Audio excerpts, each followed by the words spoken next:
Good morning, everyone. Now, we can't bring the AG out like that. Good morning, everyone. Happy holidays to you. We all ready to go? Okay, this is a very good day. And so let's get a little lively. I'm looking forward to hearing the AG and also the panel discussions. So first, let me introduce myself. My name is Ron Davis, and I'm the director of the Office of Community Oriented Policing Services. And it's funny, I'm looking down to read to find out where I work. That I should have known already. At the COPS office. We call ourselves the COPS office. And it's really my pleasure to call this meeting to order and to welcome you here all today. It is also my distinct pleasure to introduce and to welcome the Attorney General who's going to be kicking off the meeting. Before I bring the AG on board and we invite her in, I just want to tell you a little bit about her, if I may. I think she needs no introduction, but I think you should know that obviously our Attorney General is the 83rd Attorney General of the United States, and she is a lifelong prosecutor and has been an outstanding advocate for survivors of sexual assault and domestic violence, and recognizes the need to ensure that law enforcement's response to such victims is free from bias. The Attorney General continues to make clear that these efforts can and must be done in close partnership with our colleagues from local law enforcement who work tirelessly to protect and serve our communities, as well as advocates and service providers who help ensure that our work is informed by the experience of survivors. One thing about this Attorney General, she's made it clear from day one that she wants these strategic partnerships, that she wants to work hand in hand with law enforcement and the advocate community to make sure that we're doing what's in the best interest of this country. And so today is furthering that agenda. So ladies and gentlemen, please join me, and it's an honor for me to announce the Attorney General of the United States, the Honorable Loretta Lynch.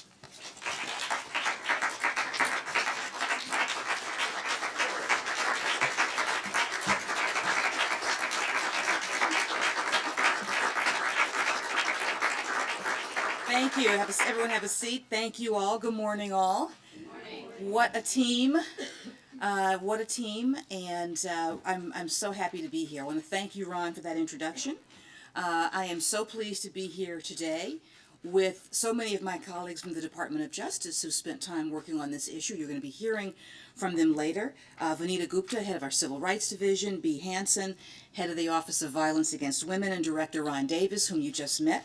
My warm-up act, so to speak. I did tell him not to sing, so, you're welcome.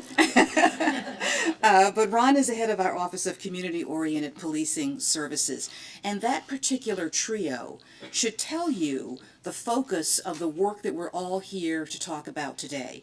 Not just law enforcement, not just civil rights, but the focus on the victims of domestic and sexual violence, and why it's important that all three of those thought processes, all three of those advocacy communities, all three of those issues be together at the table.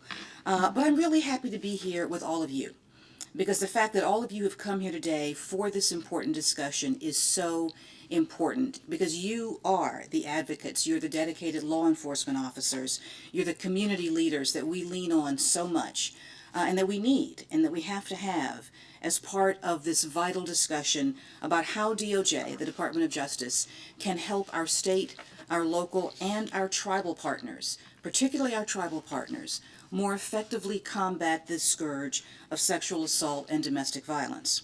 Now, those of you who work in the field do not need the statistics or the data or the information that we will be providing to let you know that sexual assault and domestic violence is a particularly heinous crime that has an effect and an impact long after the initial impact of the blows, long after the violence. I think many of you also saw recent studies within the past year that talked about the long-term adverse health consequences for women even years after they escape situations involving domestic violence and sexual violence, and the fact that that is often the only factor that can be attributed to the increase in some of these health concerns for women. But the physical and the emotional trauma lingers for years. There are consequences for the survivors, and we also know that there are grave consequences for the loved ones, for children who are also victims as they are witnesses, but who also bear the psychological scars of domestic violence as well. And we also know, in fact, that this can in fact harm not just a woman involved, not just the children involved, but the entire family unit and in fact the community. Because often the community is caught up in either supporting the family or supporting what tends to become a web of lies that are used to hide and conceal this violence. This eats away at the health, not just the physical health, but the mental health of everyone involved in this particular issue. Now, just because also the brunt of sexual violence and domestic violence is borne disproportionately by women and LGBT individuals, as I've noted, it harms us all.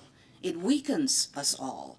It weakens the fabric of protection that we try and build around vulnerable victims, and it weakens the communities that need to be strong and vibrant to protect all victims. Now, as you will learn today, but I'm certainly happy to reinforce, the Department of Justice is committed to doing everything that it can to help prevent these crimes, to help investigate these crimes, and to help prosecute these crimes. But that also includes working to ensure that our greatest partners in this effort, the state, local, and tribal law enforcement leaders on whom we all rely, have the necessary tools and training and resources that they need to fairly and effectively address the allegations of sexual assault and domestic violence.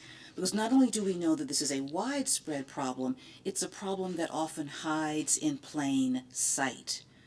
It's a problem that often doesn't present as what it is, because victims are either unable or prevented from speaking up.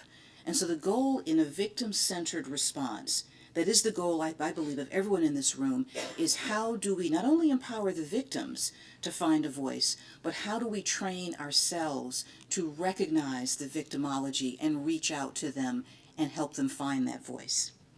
Now, as part of our ongoing effort, and in response to our many requests from our many law enforcement partners, I am so pleased to announce today that a new Justice Department guidance that is designed to help state, local, and tribal agencies eliminate gender bias from their policing practices has been issued. This is the result of work, effort, dedication from everyone in this room and beyond, all of the organizations that you represent, and we thank you so much for these contributions. Because we know that sometimes this bias, whether implicit or explicit, can stand in the way of effective law enforcement, and it can severely undermine law enforcement's ability to keep survivors safe and to hold the offenders accountable. For instance, we've seen situations where false assumptions about things like alcohol use, or the physical strength of a victim's partner, or a victim's sexual orientation, can lead police officers to make judgments about the truthfulness or the credibility of a survivor's account or the severity of the assault. And these assumptions can be wrong, and when they come at the beginning of a case in particular, they can send the case into a spiral of ineffectiveness and the victim back into a spiral of despair and pain. And when that happens, justice is delayed and victims suffer, which is no one's goal. Now, the new guidance that will be discussed today was prepared in consultation with law enforcement organizations to best address their needs, and with the advocates who do such vital work in this area, who are really on the front lines of providing guidance and providing comfort, frankly, to victims who often have no voice. And it's designed to help combat bias in a number of important ways. It contains guidelines for recognizing and addressing stereotypes and assumptions.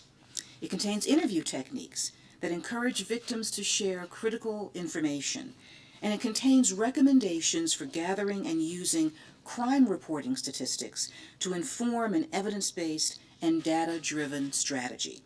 And taken together, this document is a blueprint that law enforcement can follow as they develop victim-centered, trauma-informed approaches to handling cases of sexual assault and domestic violence. And we know that this approach can work.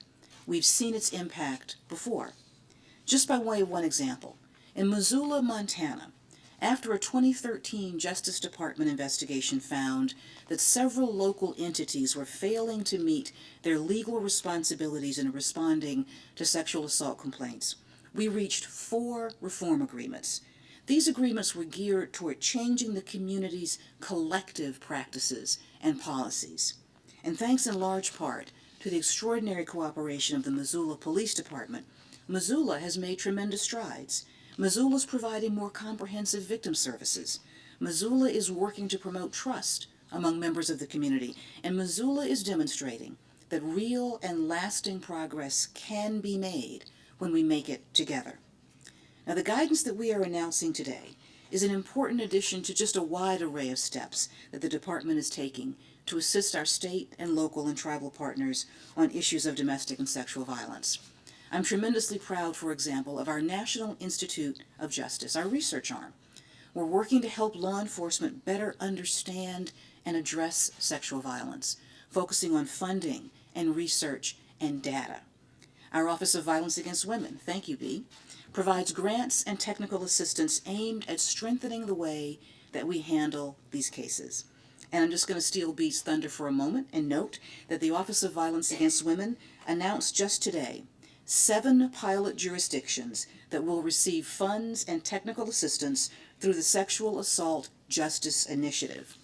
Now, the Sexual Assault Justice Initiative is designed to bolster the justice system's response to sexual violence at the state and local level, where most of these crimes are prosecuted and investigated. And just this past September, I was tremendously proud to join Vice President Joe Biden to announce that our Bureau of Justice Assistance would be offering $41 million in grants to 20 jurisdictions to help them eliminate or reduce backlogs in untested sexual assault kits. Because, of course, without the evidence, we can't build the cases. Now, these are tremendously important initiatives, and the Department is committed to continuing to support them. But, of course, we still have a great deal of more work to do. Every time a victim is afraid to come forward, every time a young LGBT teenager contemplates suicide as opposed to seeking help, every time a child witnesses their parent either inflict or be the victim of violence, is a step that we have to acknowledge and take, and it's a responsibility on all of us to find and address these situations. And I want you to know that in all of our efforts, all of our collective efforts, the Justice Department is committed to working alongside professionals like all of you assembled here today. From the law enforcement officers, who are the first to feel the complaints and investigate crimes, to the service providers who work so tirelessly to help these survivors heal, and to the public officials who are tasked with creating stronger and safer neighborhoods. You know your communities best, and the Department of Justice relies on you. We need you to tell us what challenges you face, what trends you are seeing, and what assistance that you need. And we are ready to offer that assistance. Now, together, we can ensure that survivors get the support that they need. Together, we can ensure that justice is faithfully served. And together, we can ensure that everyone who has ever lived in fear in their own home can walk out of that door and stand in the sunlight. That is my commitment to you on behalf of the Department of Justice and as the Attorney General of the United States. So I thank you, all of you, for coming here together today, but for all the work that you have done that led you to this moment. This is a great moment. We are going to seize it. We are going to move forward, and we are going to help people. Thank you so very, very much. I'm done. Thank you.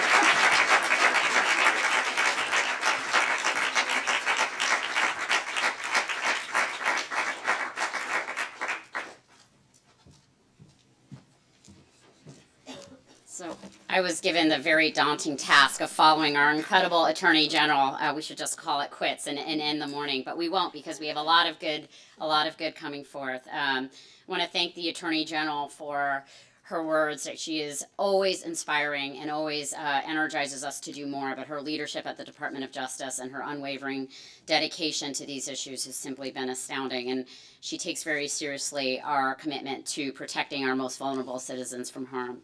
So it's a pleasure to join you all this morning. I feel like I know almost all of you in the room. As the Attorney General just highlighted, gender bias and stereotypes combined with misinformation about sexual assault and domestic violence can have a devastating impact, as we all know, on all stakeholders across society. From victims seeking protection to police officers investigating crimes to prosecutors administering justice. And in order to collectively advance the type of victim-centered and trauma-informed response to sexual violence that is so vital to protecting public safety, we do need to proactively identify and address harmful stereotypes based on one's gender, gender identity, sexual orientation, or race. We also, of course, need to recognize and address the unique harm that survivors experience at the intersection of discrimination on the basis of race and gender. Because in America, we guarantee equal justice, dignity, and fairness for all people, regardless of what they look like, whom they love, and with which gender they identify. Today, that simple but unwavering belief continues really to define the beauty, identity, and vibrancy of our nation. You just heard from the Attorney General about the Justice Department's investigation in Missoula, Montana. There are folks in this room who helped lead that charge in that investigation. But I want to briefly illustrate the troubling trends that we discovered there with tangible examples that I think really show why the leadership from the Missoula Police Department and others in Missoula has been so incredible, and that we've seen such a transformation over the last 2 years as a result of their leadership and their work. Stereotypes about women, as we all know, and misinformation about sexual assault there prevented the police from conducting fair, impartial, thorough investigations. And in one instance, we found a female student told a Missoula police officer while intoxicated at a fraternity house that her assailant had held her up like a sack of flour and a rag doll as she resisted until eventually falling over and losing consciousness. The detective omitted many of these key details from the report and concluded that the assault was largely voluntary and identified the primary offense as suspicious activity. In another disturbing example, 2 campus police officers responding to a reported sexual assault in a residence hall used the term regretted sex within earshot of the alleged victim, precipitously assessing her credibility before conducting an investigation. This diminished the likelihood from the outset that she or other sexual assault survivors would be willing to participate in the prosecution of their cases. These stories from Missoula illustrate the consequences that can result when law enforcement don't have the guidance or tools or the training that they deserve for responding to reports of sexual assault. Without established protocols and comprehensive training in place, gender stereotypes and bias can undermine the quality of investigations and impede justice. But the agreements that we reached in Missoula really demonstrate the promise and potential for meaningful reform when law enforcement agencies collaborate and coordinate with the communities that they serve. And the leadership of many law enforcement officials in this room and beyond around the country demonstrates the shared and dedicated commitment to preventing and responding more effectively to sexual assault and domestic violence. And I will say again that the leadership that has been demonstrated by the Missoula Police Department and in the community in Missoula, I think really serves as a guide for the nation. While still a work in progress, has really, I think, inspired all of us to share that story in rooms where we're talking about these issues.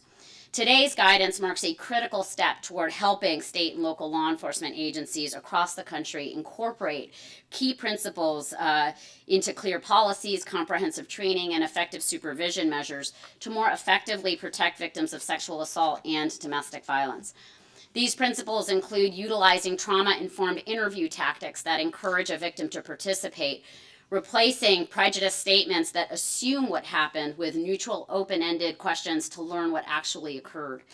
They advise police officers to adopt a victim-centered approach that addresses the medical, emotional, and safety needs of victims, including referrals to appropriate services.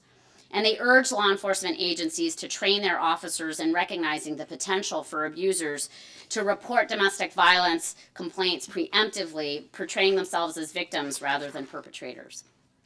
These principles, along with several others that are outlined in today's guidance and are illustrated with case examples, really reflect the lessons learned and feedback that we heard from all of you, from folks outside of the room, from law enforcement, from advocates, from service providers, those on the front lines of doing this work, as well as from the settlements that we have reached with police departments at the Civil Rights Division in Missoula, New Orleans, and Puerto Rico.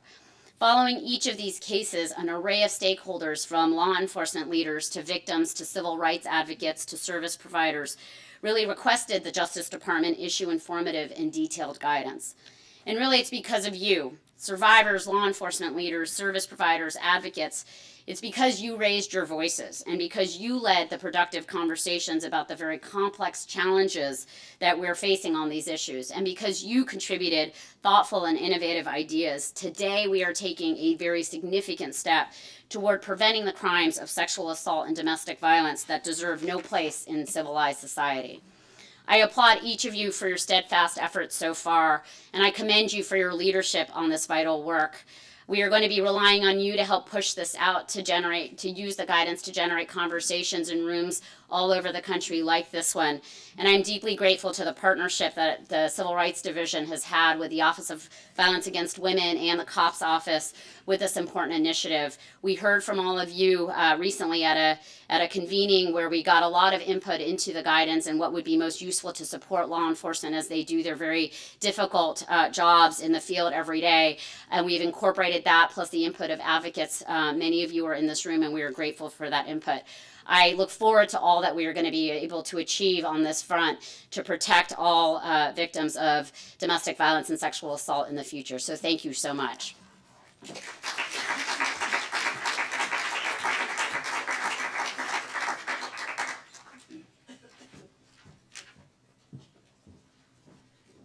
Thanks, Vanita. My name is Bea Hansen. I head up the Office on Violence Against Women, and like Vanita said, I'm also intimidated to be up here with the Attorney General. She sort of said it all, and just so thankful for her leadership and for making sure that the guidance came to fruition.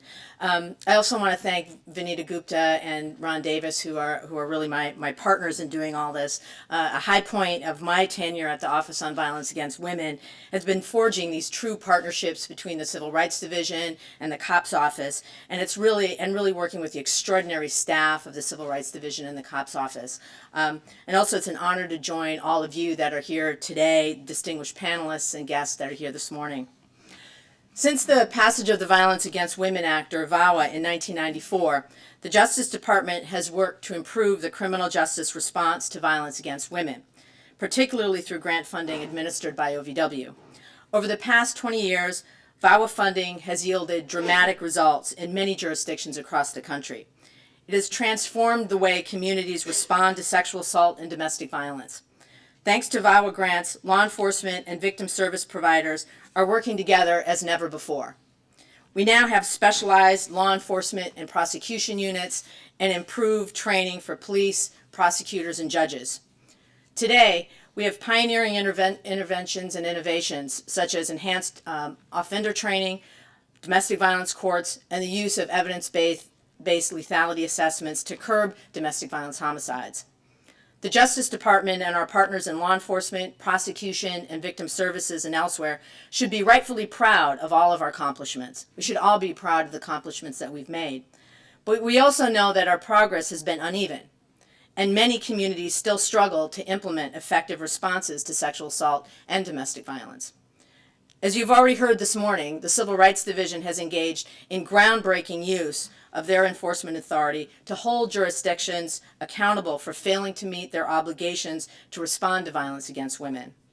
And while the Civil Rights Division's investigations have exposed how gender bias can undermine police response to sexual assault and domestic violence, these investigations have also paved the way to progress and reform. They highlight how collaborations between law enforcement and victim service providers and advocacy organizations and other promising practices can create meaningful change in both law enforcement and as well as their communities as a whole. Through our many partnerships with state, local, and tribal law enforcement agencies, the Civil Rights Division, OVW, and the COPS Office recognize that many agencies are actually seeking assistance and support for their efforts to improve their response to domestic violence and sexual assault.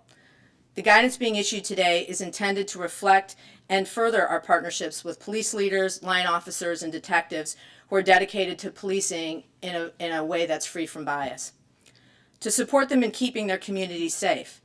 It also reflects our partnership with advocates and service providers who make sure that we hear and listen to the voices of survivors.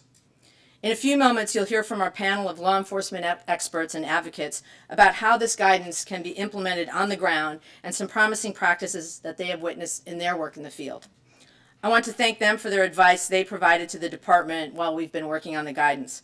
I also want to thank those of you in the audience who attended the roundtable discussion that we had this summer that was co-hosted by COPS and the Police Executive Research Forum to review and discuss the draft guidance.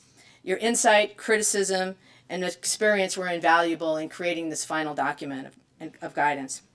Before turning the discussion over to the panel, I'd like to briefly share with you the 8 fundamental principles to prevent gender bias in policing that are set forth in the guidance. I realize that they may seem elementary to many of you, and indeed these principles are only a starting point or a floor for police departments who are looking to strengthen their police policies, protocols, and training. So I'm just going to run through them quickly. Principle 1 is to recognize and address biases, assumptions, and stereotypes about victims. Principle 2, treat all victims with respect and employ interviewing tactics that encourage a victim to participate and provide facts about the incident. Principle 3, investigate sexual assault or domestic violence complaints thoroughly and effectively. Principle 4, appropriately classify reports of sexual assault and domestic violence. Principle 5, refer victims to appropriate services.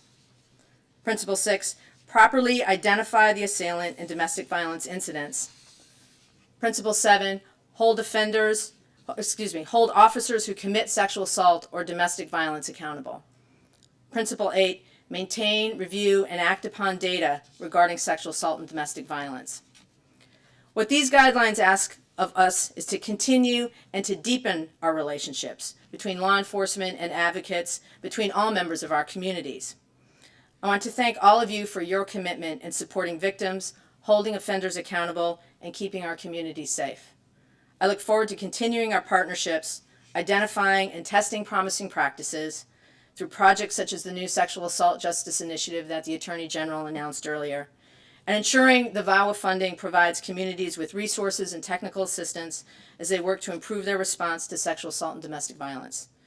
Together, we can truly address the crimes of sexual assault and domestic violence with sensitivity, expertise, collaboration, and justice. Thank you.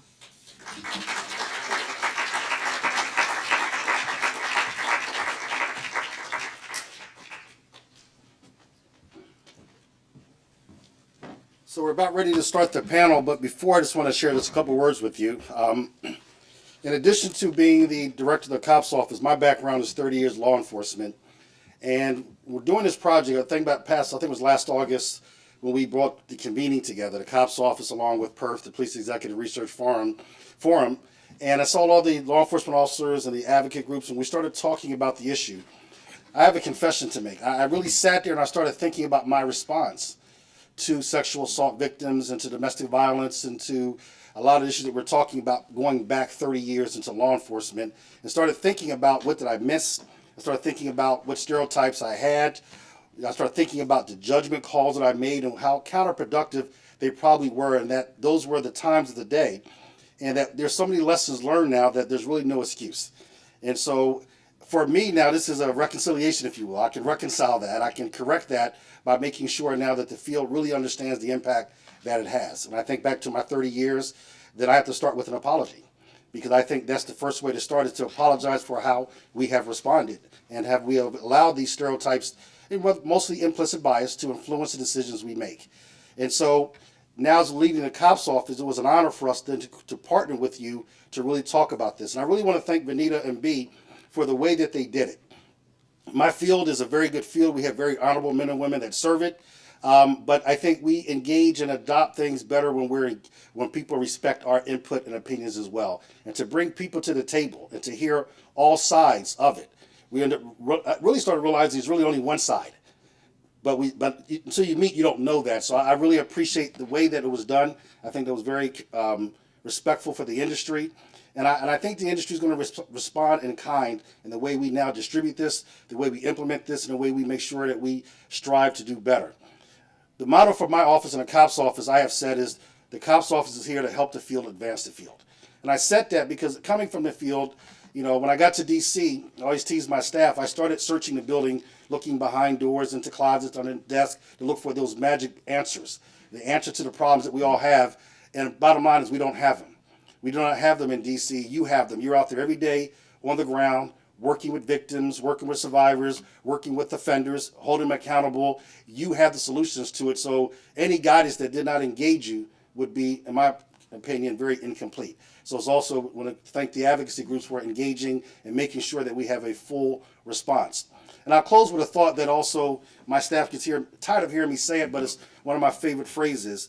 And that is, we have this opportunity right now with everything that's going on in this country. We're talking about trust. And if you think about it, it applies across the board. I had the ability to serve as the executive director of the President's Task Force, which is a fancy way of saying I had a front seat to history, to watch these 11 individuals on the task force really build the issues. And there's some specific recommendations from the task force that addresses the issue of gender bias. But if you think about it, there's not only a specific recommendations, there's 2 or 3 major pillars that address it. Building trust and legitimacy. You cannot have trust and legitimacy if implicit bias is really influencing the way you investigate crimes. Community policing and crime reduction. You cannot effectively hold people accountable for violence if you're biased in your response on how you investigate it. And that's not community policing because you're not respecting the community. This guidance will go to training and education, make sure that we empower and educate the officers to do a great job. So this task force, the President's response, really ties perfectly to what we're doing today.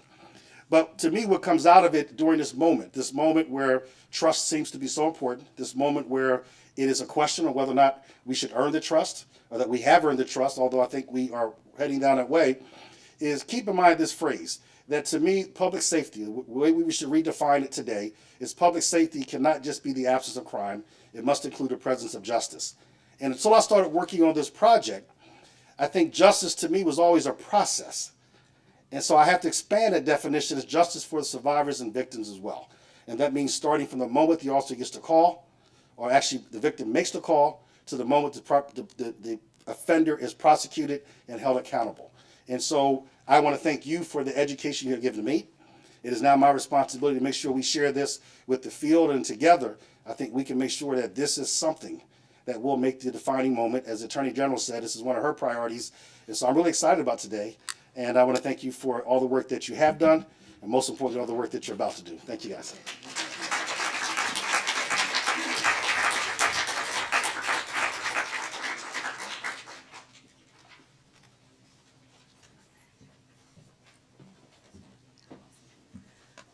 Thank you. And now I am very pleased to introduce the next panel who will come to talk about how we're going to effectively implement the principles in this guidance. So I would like to go ahead and ask the panelists to come on and walk on up. And as they're coming up, I will introduce them. And I want to say these panelists are remarkable not only because they represent leaders from law enforcement and advocacy and work with service providers every day, but they are people who provided extraordinarily important input to this guidance and who worked with us throughout this process to make sure it would be as effective as possible. Our panel moderator is Tom Tremblay. Tom is a retired police chief from Burlington, Vermont. He was also the commissioner of the Vermont Department of Public Safety, and most recently he has worked as a monitor for the Department of Justice on some of our most important policing cases. Lisa Madigan is the Attorney General of the state of Illinois, and we are very pleased Attorney General Madigan could be with us today. Carol Tracy is the Executive Director of the Women's Law Project. And Major Sabrina Tapp Harbor with the Baltimore City Sheriff's Office. Lisa Lynn Jacobs, who is Vice President for Legal Momentum. Julie Goldscheid, who is a Professor of Law at CUNY School of Law. And John Fairman, the Director of Strategic Partnerships for the International Association of Chiefs of Police. So I wanted to ask you to join me in welcoming our panelists, and we look forward to a conversation with all of you about how to make sure we effectively take this guidance and make sure it does the work that it was intended to do. Thank you.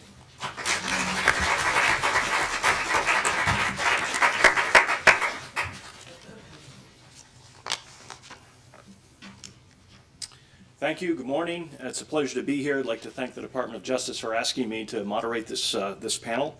It's truly an honor to be part of today's conversation because this is historic. This is historic guidance. I know these challenges. I know these challenges well following a 30-plus year in law enforcement.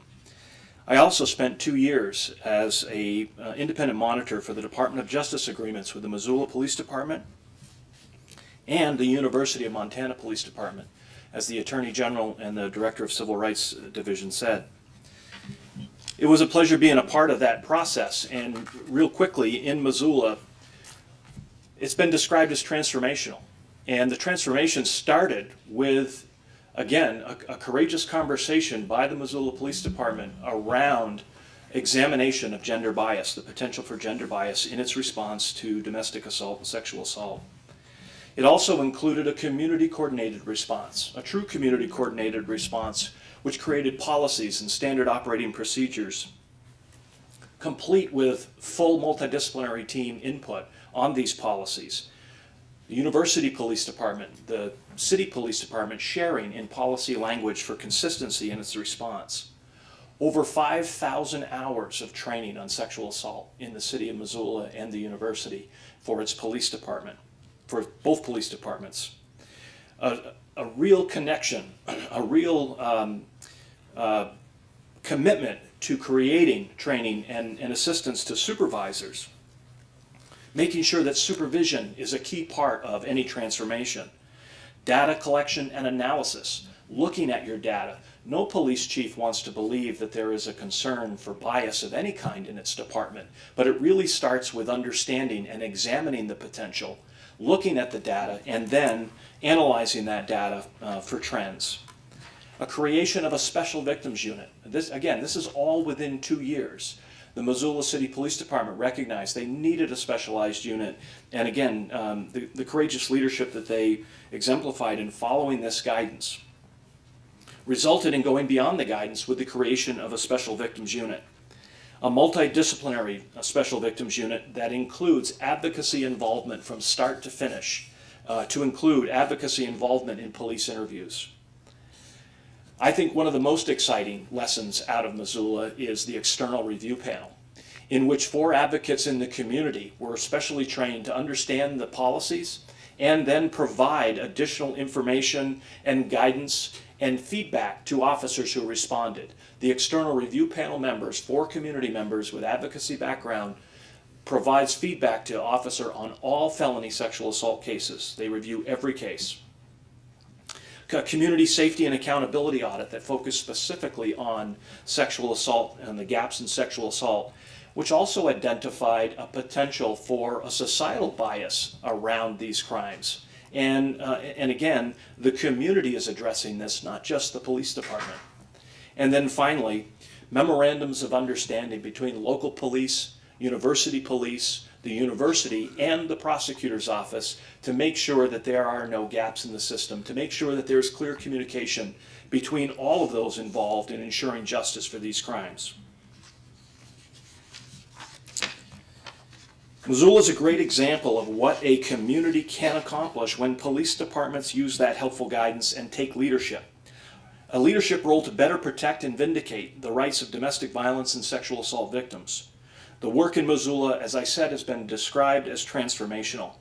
Well, today's guidance from the Department of Justice can be considered the same, transformational. The guidance was created as part of the department's partnership with local, state, tribal, and territorial law enforcement agencies. As we know, effective law enforcement leaders and professional organizations are constantly striving to raise the bar. That's what good professionals do. That's what good organizations do. Our noble profession, the maintenance of the public's trust, requires law enforcement agencies to examine the potential for gender bias in their response. Today's guidance and the 8 powerful principles that are described to prevent such bias will assist law enforcement agencies and communities across the country. It's truly an honor to be a part of this event and to assist in promoting this historic guidance. I would like to invite each panelist to share their initial thoughts and reflections on this new guidance and how they and others can use this in their work, in our collective work, to improve law enforcement response to sexual assault and domestic violence. After we hear from all of the panelists, and time permitting, we'll turn it over to those in attendance for any questions that you might have. And I'd like to start with Illinois Attorney General Madigan. Good morning. Tom, thank you very, very much. And let me start by saying thank you really to everybody in this room, there has been a tremendous amount of work done to bring forth today's guidance, and in particular, I want to say thank you to Attorney General Loretta Lynch and the Department of Justice, but I also want to say thank you to the Civil Rights Division, thank you to the COPS Office, and thank you to the Office of Violence Against Women. It is just incredible work that has been accomplished today. And I want to say that I particularly appreciate being part of this, even a very, very small part of it, as a state attorney general. Because whether or not an attorney general is the frontline criminal prosecutor in her state, we are always looked upon and are always playing a significant role when it comes to developing law enforcement policy and practices and legislation in particular. We also do a tremendous amount of work in Illinois and many AG offices in the country in funding crime victim service providers. And so we have a very deep and meaningful relationship with them and seeing what they have to contend with on the front lines in domestic violence shelters and rape crisis centers. And so for over 10 years in the state of Illinois, I've been working on law, policy, and programs to prevent and respond to sexual assault and domestic violence and to provide services to the survivors of those terrible crimes. And I have to say it has been for many years very frustrating, to be honest, because these crimes are so prevalent. As you know, the statistics are absolutely alarming in terms of the number of women, the number of children, the number of men, people in the LGBT community who are impacted by sexual assault and domestic violence in our country. And yet, too infrequently, I think we've seen over the years that these crimes do not seem to be prioritized. Victims who come forward are not believed, they're not taken seriously, and unfortunately, they didn't receive justice. And because they didn't receive justice, they have felt re-victimized. And once they feel re-victimized, we have a circumstance where there's not cooperation because there's not trust, and so we don't have successful prosecutions. And so instead of reducing and curtailing the amount of crime that's taking place in homes and in our communities, we have seen just the opposite, that the crimes continue. And so I think that this guidance is very, very important, and it does not come a moment too soon. In fact, I will give you an example from earlier this year. We conducted a series of summits at universities around the state of Illinois, and we had one member of law enforcement who actually said that when he was at the academy, he learned that 80% of allegations of sexual assault were false. And to me, that story demonstrates the just incredible need and importance for this guidance. And so I very, very much appreciate all of the work that this guidance does, and I want to highlight 5 things quickly. Number one, it provides, and oftentimes this is not a discussion that we have, but it provides the legal justification, the legal basis to make sure that we are addressing gender bias in policing. 2, I think the recommendations that go through the research-based best practices in terms of victim-sensitive, trauma-informed interview techniques are incredibly important. One of the things that I have learned over the years is possibly the most important thing that we can do is when somebody comes forward is to believe them and to listen to them and not to blame them if we want to establish trust, if we want to get the necessary information, if we want to have a successful prosecution and reduce crime. I also think it's very important to talk about the need to always write reports, always take reports, and to make sure that we are connecting survivors with the services they need so that they can rebuild. As Tom and other people have mentioned, sexual assault response teams, very, very important to make sure that everybody, all of the stakeholders can come together. And I would also say this, law enforcement that I have worked with in Illinois, they are hungry for this guidance. Every single summit that we have ever had was oversold. Law enforcement coming forward really wanting to know what the best practices are, what they can do to reduce sexual assault and domestic violence. And when implemented, these strategies, this guidance will absolutely increase survivor participation, because it will increase their trust, it will lead to successful prosecutions, and that will lead to increased public safety overall. So I want to end by applauding law enforcement in Illinois and around the country who have truly pioneered some of these common sense strategies, and they have proved how effective they are when it comes to being able to reduce crime in communities. So it can be done. And again, thank you to the Department of Justice and everybody involved for this very important guidance and for the training and resources that are needed to implement it. Together, we are going to be able to pursue justice for all. Thank you. Definitely some key issues identified in that as well. Director Tracy, your thoughts? Thank you. And I too, of course, would like to thank the Department of Justice for issuing this guidance. Because as Attorney General Madigan just said, too often sexual and domestic violence issues have been marginal to public policy, particularly in law enforcement, in spite of the prevalence and severity of these crimes in our homes, our schools, and our communities. In fact, the Obama administration is to be commended for elevating the critical nature of appropriate public response to sexual and domestic violence. This guidance is unprecedented for its acknowledgement of historic and contemporary bias associated with gender-based crimes, its inclusion of the important knowledge base of the impact of trauma on victim behavior, and its embrace of the important principles of modern policing as outlined in the 21st Century Policing Report. It provides a coherent framework and a blueprint against which we can assess needs and measure progress. I'm the director of the Women's Law Project in Philadelphia. We are a Pennsylvania-based public interest law center devoted to improving the legal, economic, and health status of women. We work on intersectional issues connected with reproductive rights, violence against women, and gender discrimination in employment and education, using high-impact litigation, public policy reform, and community education. Our policy work on sexual violence began 15 years ago in the aftermath of an investigative report by the Philadelphia Inquirer that alleged that our Philadelphia Police Department's Special Victims Unit was not investigating about a third of the cases reported to it. We led an advocacy effort that included calling for a reinvestigation of the cases, which then Commissioner Timoney agreed to do. The allegations proved to be correct. Commissioner Timoney displayed remarkable transparency and leadership throughout the investigation in both admitting and describing and releasing the data of his investigation and putting in appropriate management, supervisory, and accountability structures within the department. And ultimately, he turned to the advocacy community and asked us to review their sex crimes case files because he saw that the public had lost confidence in the department.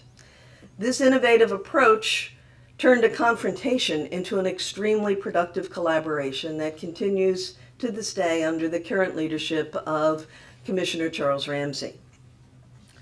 What I know from years of experience in working in women's rights is that cultural norms about the role of women in society, though changing, still have very deep roots and are frequently manifested in victim blaming.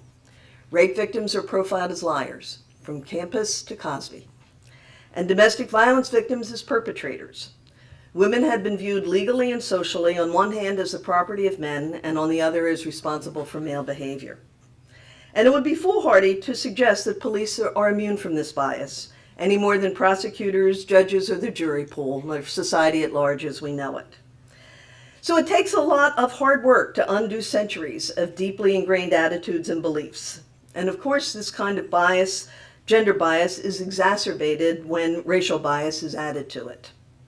Where bias is explicit, and it is explicit throughout this country, it has to be rooted out. There can be no place in 21st century policing for explicit gender-based or racial bias.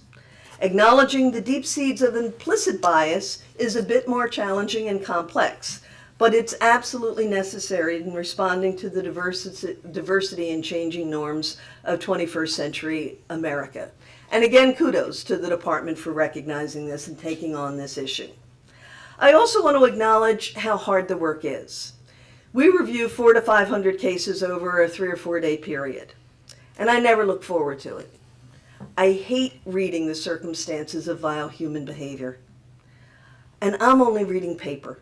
I'm not interviewing traumatized victims, and I'm not interviewing people suspected of committing these hideous crimes, while needing to maintain the necessary neutrality in that interview.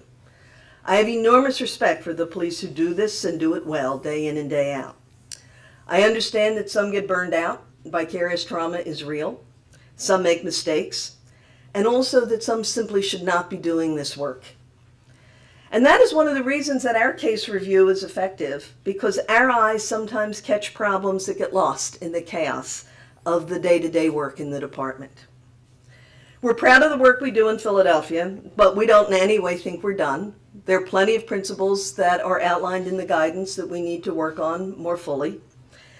We know also that our issues are not unique to Philadelphia. Many other police departments have been subjected to scandal and scrutiny, and I applaud always the efforts of the investigative journalists that have uncovered this. But I've also learned the critical importance and effectiveness of leadership. You know, supervision is everything. I believe in that. Leadership is everything. Community engagement is necessary, and transparency really works. So I urge police departments to fully engage local community, to work with rape crisis and domestic violence programs even more fully, to be transparent about their data and their issues and their problems. No one can solve this alone.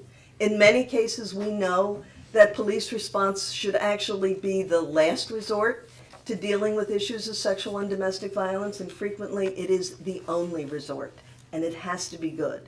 Adopting the principles of the guidance is a strong starting point, and I'm hopeful that the Philadelphia Police Department will be the first to fully implement it. Great, thank you, Carol. Carol, you may know that the external review panel, which was created in Missoula, Montana, and has had great success, was followed Yes, and we modeled spent a lot of time with your after advisors. you. So Yes. after the good work that you're doing in Philadelphia, Thank you. so thank you for that as well. Next, Major Tap Harper, your thoughts, please. Hello. I'd first like to thank the Department of Justice for having me on the panel and for including the uniformed law enforcement leaders in on this discussion. During my experience, one of the things that I've noted is from a law enforcement perspective, frequently law enforcement professionals haven't often been exposed to individuals in certain communities, more specifically in marginalized communities. And they just don't know what they don't know. And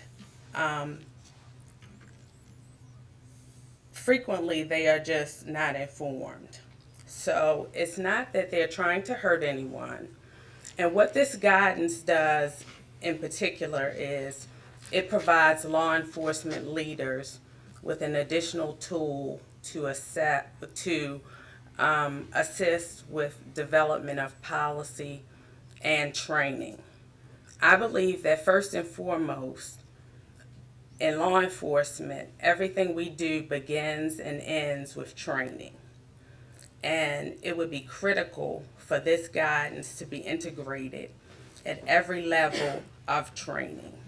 And more specifically, at entry level, at in-service, at supervisory, and at command level training.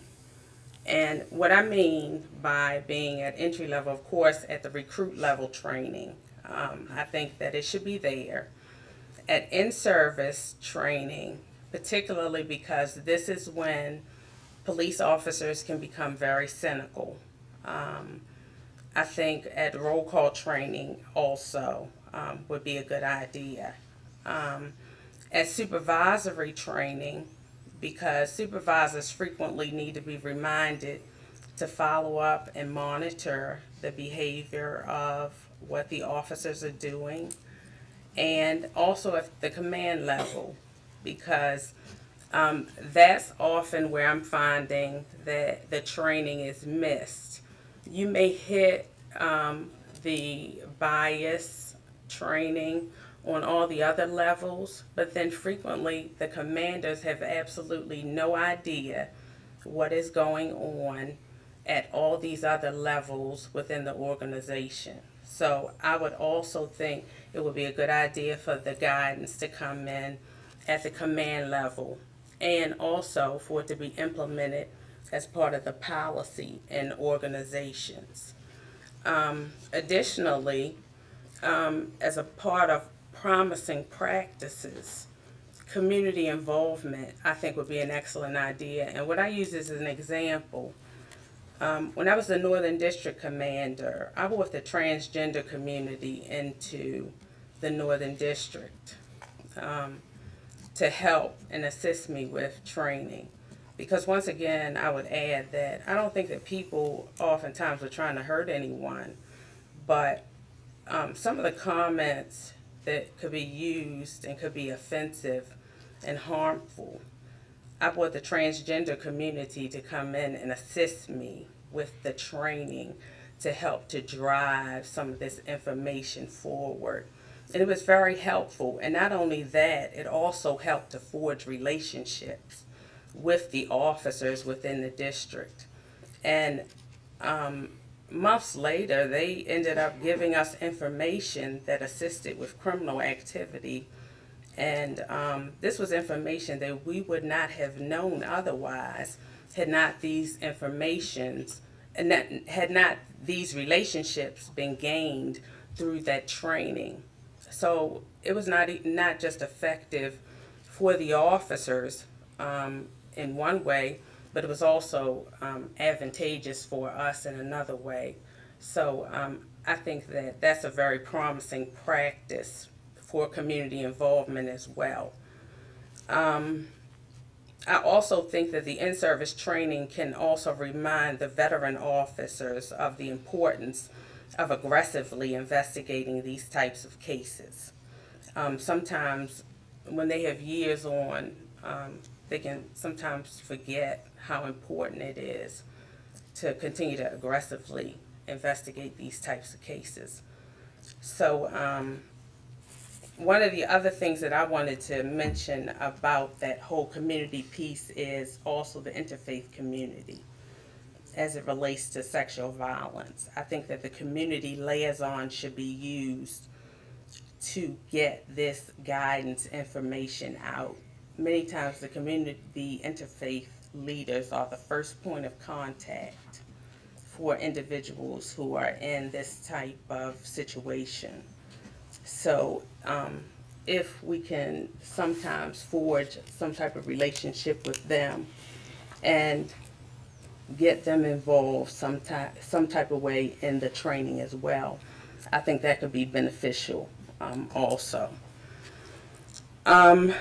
Principle 7 that says hold officers accountable, I think is an important element as well. So my overarching themes would be two things: training and accountability would be my two primary focuses as it relates to the uniform section of law enforcement. Thank you. Great. Thank you, Major. Thank you very much, Major, and Major Tapp Harper, just one of many national law enforcement leaders who were involved in this conversation to help us get to where we are today. Thank you very much. And next, Ms. Jacobs, your thoughts. Thank you, and good morning. I think I want to echo where Vanita started, which is that when you find yourself in the presence of such brilliance and a star-studded panel, and it starts out with the Attorney General and then our brilliant colleagues here within the department, and I say within the department because I am a proud alum. 20 years ago, I was about 6 months into my job here, and during those 5 years, I became an alum of 2 of the 3 offices that have helped to lift up and get this guidance out, both the Office on Violence Against Women, the Civil Rights Division. Ron, we can talk offline if, I'm looking for a hat trick, you know how that is. But, you know, I want to start by offering my profound thanks to the Attorney General, to the Civil Rights Division, to the Cops Office, to the Office on Violence Against Women for working with us to get this guidance out. It has been a long process. I think it's been a useful process. And one that's enabled us all to sort of share our own perspectives and to arrive, I think, at a common sense of where we need to go forward. I think it's terrific that I have followed not only, as I said, the brilliant folks within the department, but my colleagues here on the panel, because they've done a lot of the work already. I can almost go, okay. But I think it was so important that Major Tapp Harper started talking about, so what happens when law enforcement goes into a community with which they are not familiar and they don't know what they don't know? I think this guidance is going to provide a terrific opportunity for people to be able to sit down, whether as community advocates. I think that the structure of VAWA, and particularly the stop grants, which already have that coordination going on with law enforcement and advocates, will provide some instant entree, perhaps in many places, for people to take this guidance, to sit down and talk about it, and to make it real. I think that the principles that are articulated are stellar. They're the right ones. They're going to move this discussion in the right direction. And I thank, you know, particularly Vanita for what she said, for Carol for what she said, and I think it came up in Major Harper's comments as well. Because I think that when law enforcement does this work, and I think when you look at the data, you know that the bulk of the response, the bulk of the work that they are doing often is response to this kind of violence. They encounter people at their worst, and they also encounter people who are complicated. So they may encounter an LGBT couple, but that LGBT couple may also have sort of the overlay, they may already be suspicious of law enforcement. They may feel like their relationships are not going to be respected. And then there may be an additional overlay there, whether or not you are dealing with race, with LGBT status, with a trans person. Because I think that we know when we look at these multiple layers of who we are, and I say this as a woman of color, things get more complicated. And so I look forward to working with the people in this room, with the National Task Force, which, if folks aren't familiar with that, it's sort of an umbrella group that works on reauthorization of violence against women issues at the federal level. I had the privilege to be on the phone with them twice yesterday to talk about this guidance. There was so much excitement, there was so much interest, there was frustration that they didn't already have it. Is it up? Is it on the web? Can we get it? But I want to lift up that particularly our Native sisters were very interested in the guidance for obvious reasons. When I was here 20 years ago, part of what I was doing was listening to them talk about what the challenges for them looked like. The geographical distance, the presumptions they felt that often were laid upon them in terms of stereotypes about lazy natives or drunken natives, etc., and how that intersects with gender. And so I look forward to working with everyone on these issues. And I want to say that while I am so excited about doing this, obviously the challenge is somewhat daunting.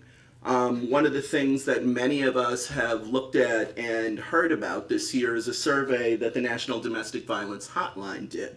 And I'm just going to leave us with a few thoughts about that. They talked to about 640 survivors of domestic and sexual violence who called the hotline for help. Half who had reached out to law enforcement and half who never had. Of the half that reached out to law enforcement, maybe about 20% of them said that they would never do it again. That they were afraid, that they were threatened with arrest, maybe that they were arrested. And of the half that had not reached out, there were sort of similar numbers, maybe about 25%, who said that they would not reach out because they were afraid that male law enforcement didn't understand women. that male law enforcement didn't understand issues of race and immigration status. So I look forward to working collectively to bring to bear all of the groups that work on this to lift this up and to get it implemented, because it is so sorely needed. And thank you again for your hard work on this. Thank you, Ms. Jacobs. Professor Goldshed, your thoughts?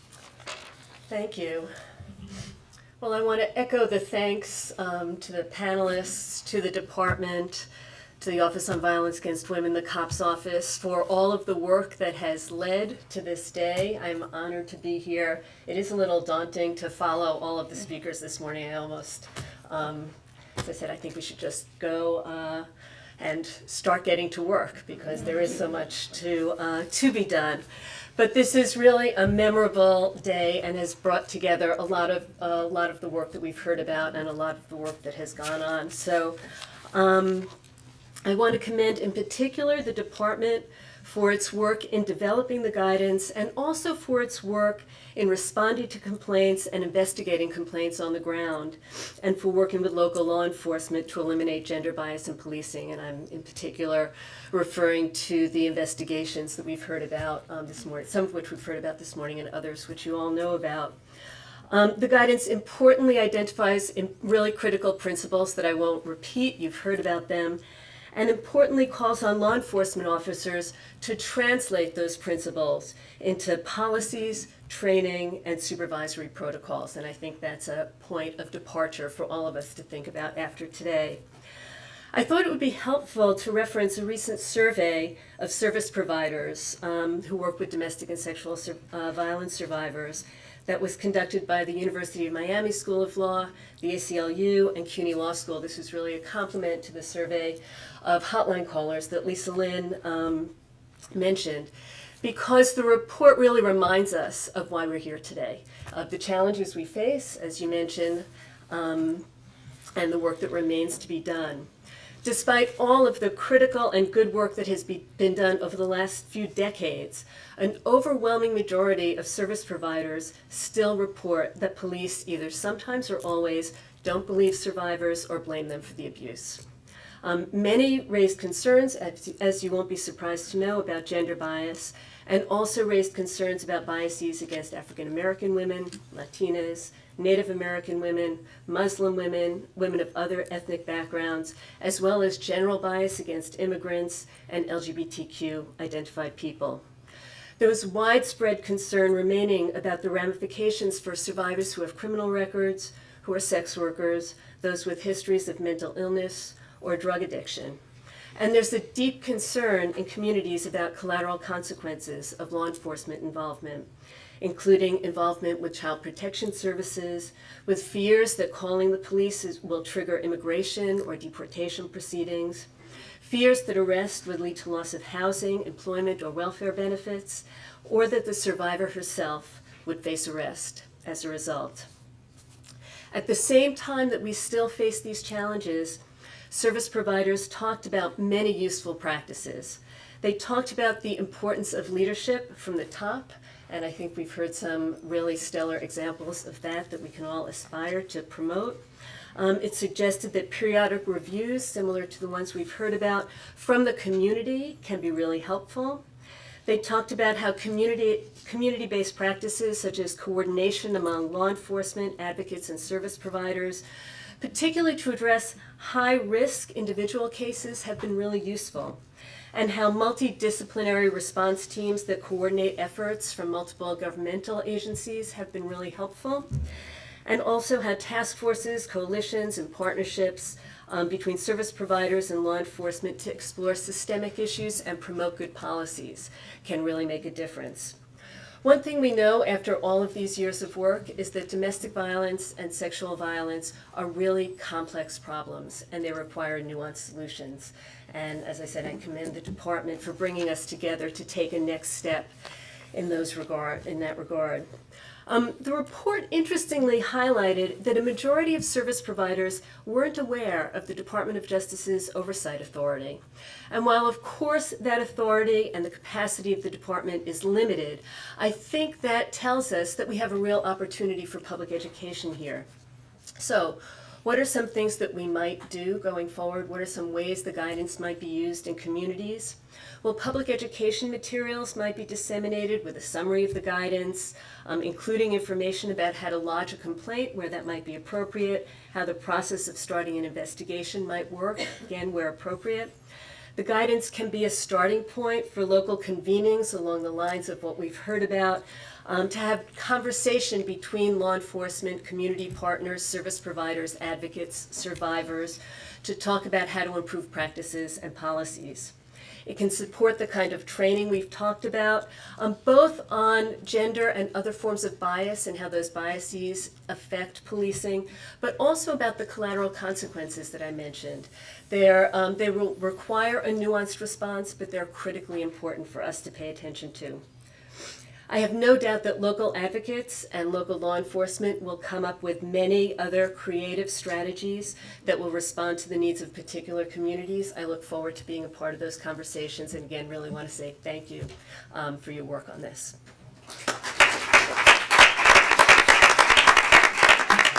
Great, thank you so much. Director Furman, one of the major themes that we continue to hear from all the panelists is leadership, and certainly the International Association of Chiefs of Police, the largest law enforcement association, deals a lot with leadership. We'd love to hear your thoughts on this guidance. Okay. Thank you and good morning. It's really good to be last. Because my distinguished colleagues here have really, I think, raised all the issues and made all the critical points that we need to hear about the guidance. But I will wrap up by saying a few very short things.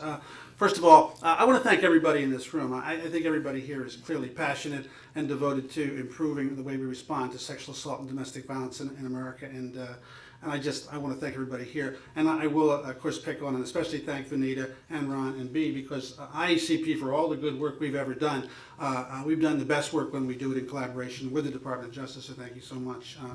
And this guidance is just one more example of how important your work is, so thank you. Simply put, 18,000 some police agencies this morning and 800,000 some first responders got up, went to work, and all night long they were already at work, and they're responding to these crimes: sexual assault, domestic violence. They're terrible crimes, they're complex crimes, and the bottom line is that the decisions that those officers will make and have made and will make are life-changing decisions for the people that they engage and encounter. So this is serious business for all of us, and certainly for the IACP.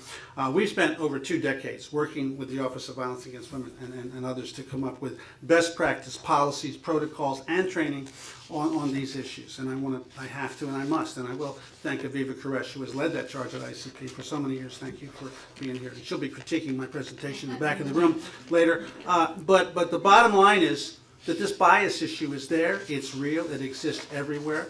Right? And all I can think of is that, and this is the troubling point today, that all the good work, all those policies and protocols and procedures are entirely derailed and entirely useless in the face of bias on the part of a police officer. So what we have to do is change that and change it aggressively. And the President's Task Force, which Ron so admirably supported, that task force says culture will eat policy for lunch any day. I think we've heard that phrase over and over again. We have to get at the cultural issues and make sure that every officer has implicit and explicit bias training, and every officer understands the potential for bias that they hold and we all hold. So that's the work to be done. So I think that I can make it clear today that the IACP fully adopts and endorses these guidance, and certainly our President Terry Cunningham will be speaking about that later. But the point being that I think action has to be taken, and the action we will commit to this morning for you is that with our 25,000 some members and our reach around the country, we need to get out and revamp. And I think what we're talking about here is we need to revamp and take a hard look at everything we've already done, and then embed this new guidance into everything that we're working on currently, whether it's a unique training program that we're doing, or whether it's with a state association, or whether it's with individual agencies. We've got to embed this and make sure that it becomes a focal point of all of the policies and protocols out there, because again, without it in there, we run the risk of failing in all those calls that officers will be responding to. Ron Davis, I'll pick on Ron just one more time. Ron spoke to I teach a class at American University, and Ron recently said to them, and it really caught my attention, he said he finds himself at a time of profound opportunity for change in policing in America. And I thank you, because that got into my head as well as my students. And I think we are there, and this is a profound moment for change. And my hope is that we all work together to make that change very successful. Thank you.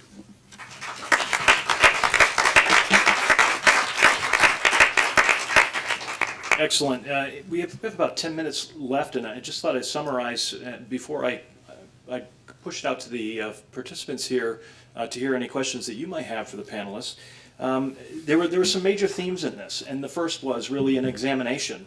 What we don't know, as Major Tapp Harper said. What we don't know, and really looking at that and examining that. The second major theme was leadership, that every one of the panelists mentioned the important role that leaders play in police organizations around these issues, and certainly training being a part of that. And I again point to something that Major Tapp Harper said, training at all levels, that we can't excuse folks from training on these important issues, and that this cannot be a one-time conversation, but rather a continuous conversation. As Mr. Furman said, make sure we're integrating this into all of the training that we're doing, I think is key. Transparency, community involvement, trust, and collaboration, key parts of everything that this panel talked about, and many examples of that. And I too have had many outstanding opportunities to collaborate with community partners and advocacy and whatnot. And I do believe in the creativity that can come from communities, because the community knows itself best. And by bringing all the community together, we're going to see better collaboration, more trust. And culture being a piece of that conversation certainly has to occur. We also heard accountability, and accountability is not just accountability for offenders, but accountability for police officers, the women and men in our profession who do this very difficult work. The majority of the women and men in this profession are in it for the right reasons, but when those don't meet up to the high standards of our profession, they have to be held accountable, especially as it relates to violations of domestic violence and sexual misconduct. And then lastly, we talked about change or transformation, and I think that has been a theme for the day as well in all of the people who've commented today. This is a time for change. It's an opportunity for transformation. We have seen it in places like Missoula that's been spoken about, and we hope to see it. We will see it with the continued efforts for transformation across our country regarding this guidance. So with that, I would certainly like to hear from anybody in the audience that might have a question or comment for panelists, if that's something you're interested in. If not, I'll use the remaining minutes to ask questions of the panelists myself. Any thoughts? Questions? Yes? My name is I'm Mary Claire Landry from the New Orleans Family Justice Center, and I just want to take this opportunity to really support this guidance. And we have been at this for 8 years. New Orleans has been under a consent decree for a number of years. We have been at the forefront of the advocacy movement to really make these deep cultural changes, and I am here to say that it is working. We are making strides. We still have a long way to go, like we have mentioned here, but I just commend the incorporation of advocates at every level. It is the thing that I think makes the difference. I think the fact that we have consolidated all of these different systems under one roof and really work day in and day out to communicate, to share, to do case reviews, to talk about the cultural impact, the impact on survivors and what that means in the long term, issues around the training on trauma. I think, so I'm just here as a testament. We continue to get Inspector General reports that devastate us and affect the police morale, but it's critical that we continue to support them, to help them find the solutions, not just to blame them, and to really work at this day in and day out. So I want to thank all the departments. I want to thank the Civil Rights Division. Although it's been a hard process for, as us as a community, it really makes a difference when the mayor, the systems, the police chiefs really embrace this as an opportunity to make these deep cultural changes. And it won't happen without that. Thank So you. Thank you, Mary. And it's nice to see you again. And good efforts being made, certainly in New Orleans. And I've been pleased to be a part of that as well. Major Tap Harper, I'd be interested to know your thoughts. Many years experience in law enforcement, 2 major departments. How do we operationalize these things? How do we in law enforcement operationalize this guidance and these 8 core principles? I think it starts with leadership, and it simply has to start at the top with a commitment from the leaders. And you just have to simply say, I'm just going to make it happen. And I plan to personally, speak with the leaders at my organization and integrate this in to our policy and our in-service program. So I'm going to make it happen. I mean, you just do it. Here. There is an opportunity that leaders have. You have an opportunity, and leadership's about action, and so we certainly can appreciate that. Ms. Jacobs, you've written about violence against women of color and the ways that intersection of gender and race can make women of color, including transgendered women of color, invisible in our criminal justice system. Can you share a little bit more about what you mean by that? You talked about it a little bit in your opening comments, but how does this relate to that, and how do we continue to look at all kinds of biases around these issues? Sure, and thank you for the question. I think we sit at such a moment of great opportunity, particularly this week, right? At the end of last week, we saw the Holtzclaw decision come in. We saw that jury hold accountable former law enforcement who had chosen a particular universe of women to prey on. And it gets precisely to the point that I have been making about how multiple layers of people's identity come into play. He chose women who were powerless. He chose women who were black, who were poor, who had substance abuse issues, some of whom had been prostituted, and he chose them because he viewed them as invisible or disposable and expected that law enforcement and prosecution would do the same thing. And I think we have a perfect model in what happened out there for what we need to see with this guidance, right? Law enforcement stepped forward, did the right thing, held their own accountable, did the investigation, gave the prosecutors the tools that they needed, and they demanded accountability.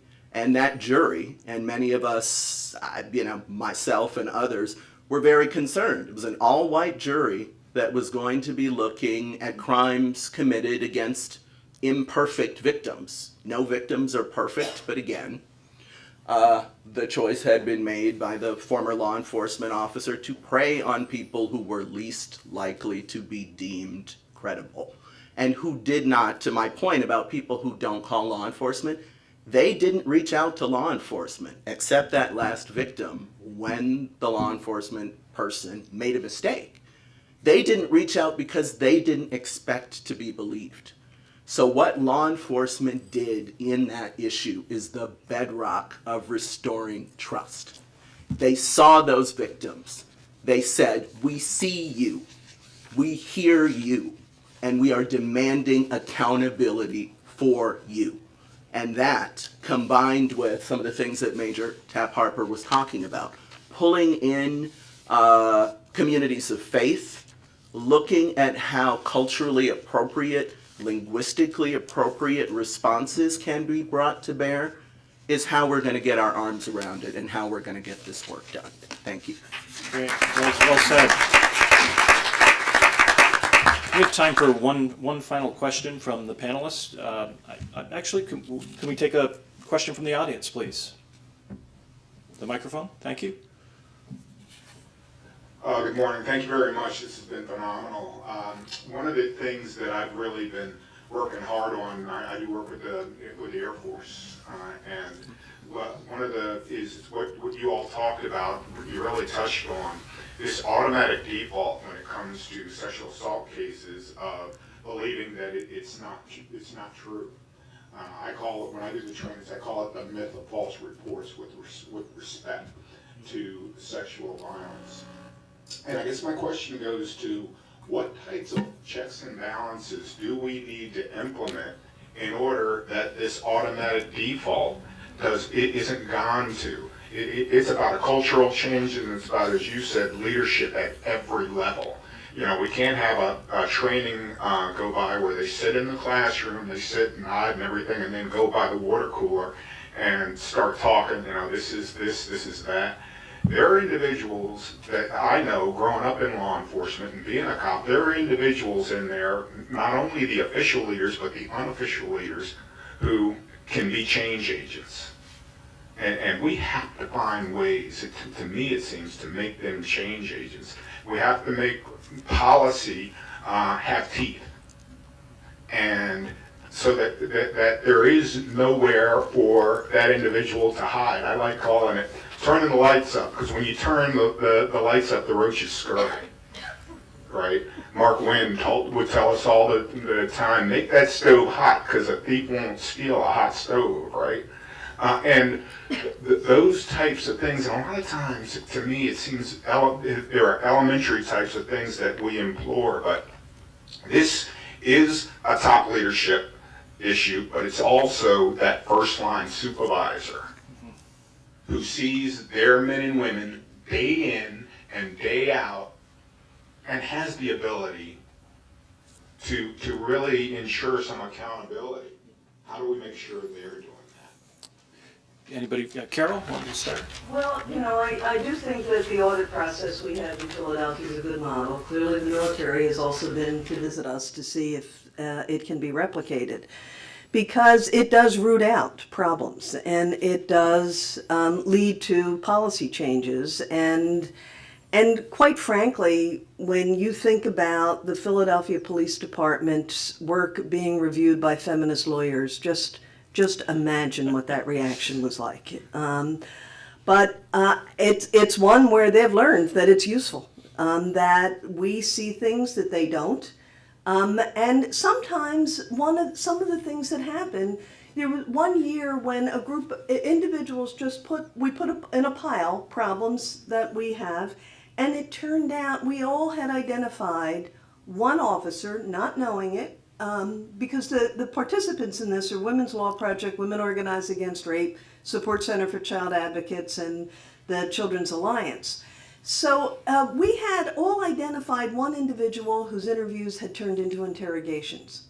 Now, either that officer needed to be relocated to a different position in the department, or maybe that officer was burned out. There are times when we'll see a case and the captain or lieutenant will say, gee, that's odd. We don't expect that from that one. Something's wrong. So community oversight, sunshine, you know, it works in so many other arenas, and it's not that difficult. We have a huge volume in Philadelphia. You know, we've got over 5,000 cases coming into the Special Victims Unit. We're trying to figure out how to do this more effectively in domestic violence, where we have 150,000 911 calls coming in. None of us have enough resources, so I think that these projects, perhaps, you know, data drives policy, policy should be driving, and data should be driving more resources to do this kind of work, because I think that the practices that are developed around sexual and domestic violence, the community engagement and involvement around it, the transparency around data, certainly are models for all other kinds of police investigation. You know, Absolutely. So I urge people to look at this process. It's none of us get paid for it. You know, there's no fun. We all volunteer our time to do it. And the police, you know, they say things like, well, when we interview the lieutenant over the problems we have in the cases, well, they walk away and say it's not that bad. So it's not the only, but it's an idea of, it's an accountability measure, and Absolutely. it's needed. Thank you, Carol. I really do think that external review is the future. I really do. When we're talking about accountability, when we're talking about collaboration and advancing public trust, external review is certainly, again, the work that I've seen in Philly, but also in Missoula, has been instrumental. Mr. Furman, one last comment. Would you like to comment on this as well, please? I would, very much so. ICP's motto is serving leaders of today and developing leaders of tomorrow. I think, Dave, you raised a really critical point. We need to make sure that especially young officers who make their first mistakes, who show their bias, who do it wrong, are held immediately accountable by first-line supervisors, sergeants, captains, lieutenants, and they're told at that point, they're not dismissed from the job or transferred. At that point, they're educated, and they're told that was wrong, you did that wrong, and let me show you how to do it right. So we need those guys, the midline supervisors, men and women, modeling great behavior to bring up a sea of young people who know how to do this right. And those midline people become our future police chiefs in any event. So we want them to know what to do. Very well said. That ends our time. Yeah, there were a couple more people I think who wanted to speak on this. I just wanted Do we? to say, Okay, great. Thank you. really quickly, and as a district commander, I did my own integrity test. So I didn't have a whole bunch of time on my hands. So if I would hear a call for service go out, I would just stop past the call and say, how was the call for service? How did the officer do? And just get additional information as to how the call for service was. That gave me a lot of latitude as a district commander to deal with a lot of issues at my level. So Mr. Furman made an excellent point. So I don't know how you may integrate that into what you do, but just an idea. I did my own integrity tests. Great. Any other closing comments from panelists? So let me say that in terms of what everybody said, very, very effective and important strategies, the leadership, the training, and the accountability piece. I can tell you what we've seen in Illinois that is very, very effective. Having survivors speak and having law enforcement and other people listen to them about their experience, very powerful. In addition, I would say that bringing together everybody, so you talk about it in terms of the audit, I don't know how open most police departments are going to be to feminist lawyers doing an audit, but they are open, and I've seen great success when you bring law enforcement, prosecutors, advocates together to do those case reviews on a weekly, monthly basis. And then there's immediate accountability, there's an identification of the problems, there are solutions that can be implemented very quickly. And I've seen that to be about one of the most effective models when dealing with these very difficult and challenging issues. Very good point. Any other closing comments? Well, it's very intimidating to have what might be the last comment, but I guess the only thing I'd like to make sure that we all keep in mind as we close this really inspiring discussion is to keep survivor safety and autonomy and dignity in mind as our goal as we think about what we're aiming for, what we're hoping to accomplish, that should be front and center. Yes, very well said. Very well said. That brings our time to a close. I'd like to close with a couple final words: inspiration and opportunity. That's what we have. And so this is exciting and historic, and I look forward to continuing this conversation around the country with all of you. Thank you very much to my panelists. Thank you to the Department of Justice.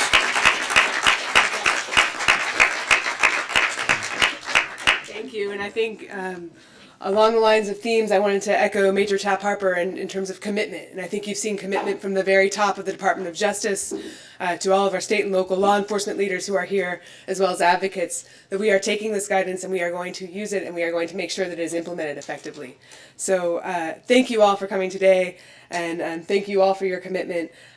Please, I also wanted to note, in terms of commitment, we wanted to recognize that the Office of the Vice President has joined us. Carrie Bettinger-Lopez is here, as well as Kimberlyn Leary from the Council of Women and Girls from the White House. So we wanted to reflect that we have support for getting this implemented, also from the top of the administration. So with that, please join me in thanking our moderator and our panelists. And let's go get to work. Thank you.